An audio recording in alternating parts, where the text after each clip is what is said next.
Halo semua, kembali lagi bersama saya Novalina Mandasari Sianturi SPD. Saya adalah peserta Latsar CPNS 2021 Angkatan 32 yang diselenggarakan oleh Badan Pengembangan Sumber Daya Manusia Provinsi Sumatera Utara. Pada kesempatan kali ini, saya akan membahas tentang etika publik. Yang pertama, dimulai dari pengertian etika publik. Yang kedua, pengertian kode etik. Yang ketiga, kode etik ASN. Yang keempat, definisi dan ruang lingkup etika publik. Yang kelima, bentuk-bentuk kode etik. Dan yang terakhir adalah implikasi kode etik dalam pelayanan publik. Definisi etika publik. Yang pertama, etika.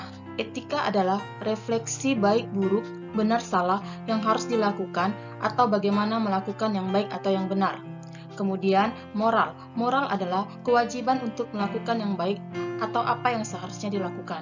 Sehingga dapat disimpulkan bahwa etika publik adalah refleksi tentang standar atau norma yang menentukan baik atau buruk, benar atau salah, perilaku, tindakan, dan keputusan untuk mengarahkan kebijakan publik dalam rangka menjalankan tanggung jawab pelayan publik.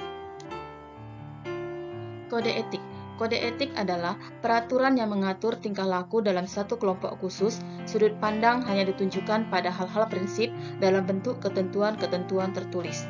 Sebagai seorang ASN, kita dituntut untuk mematuhi 12 kode etik yang tertuang dalam Undang-Undang Nomor 5 Tahun 2014 Pasal 5. Ruang lingkup etika publik. Ruang lingkup etika publik dibagi menjadi 4 bagian. Yang pertama, fokus utama pelayanan publik, yaitu melayani publik dengan berkualitas dan relevan. Yang kedua, sisi dimensi relatif sebagai penimbang dan alat evaluasi. Yang ketiga, modalitas etika, jembatan antara norma, moral, dan tindakan faktual. Kemudian yang kedua, dimensi etika publik. Yang pertama, dimensi kualitas pelayanan publik. Yang kedua, dimensi modalitas. Yang ketiga, dimensi tindakan integritas publik. Kemudian, tuntutan etika publik dan kompetensi. Tanpa kompetensi etika, pejabat cenderung menjadi tidak peka, tidak peduli, dan diskriminatif, terutama pada masyarakat kalangan bawah. Kemudian, perilaku pejabat publik yaitu 1. Dari penguasa menjadi pelayan. 2. Dari wewenang menjadi peran. Ketiga, menyadari bahwa jabatan adalah amanah. Bentuk-bentuk kode etik, yaitu 1. Penggunaan kekuasaan. Penggunaan kekuasaan harus memiliki legitimasi yang kuat.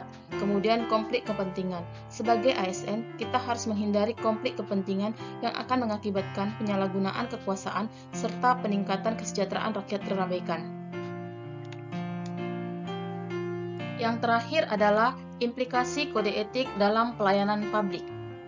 Pada dasarnya, setiap manusia adalah baik dan suka akan hal-hal yang baik. Apabila ada orang-orang yang menyimpang dari kebaikan, itu semata-mata karena dia tidak tahu norma untuk bertindak dengan baik. Ketika hal itu terjadi pada ASN, maka yang perlu dilakukan adalah memberikan peringatan dan sentuhan nurani secara terus-menerus. Sosialisasi dari sumber-sumber kode etik harus dilakukan secara berkesinambungan dalam setiap pelatihan kepegawaian untuk melengkapi kognisi dan aspek profesionalisme sebagai abdi masyarakat. Berikutnya, rujukan pelaksanaan kode etik yang sifatnya normatif perlu dibarengi dengan diskusi mengenai berbagai kasus yang terjadi di lingkungan ASN bekerja. Demikianlah paparan mind mapping dari etika publik. Terima kasih.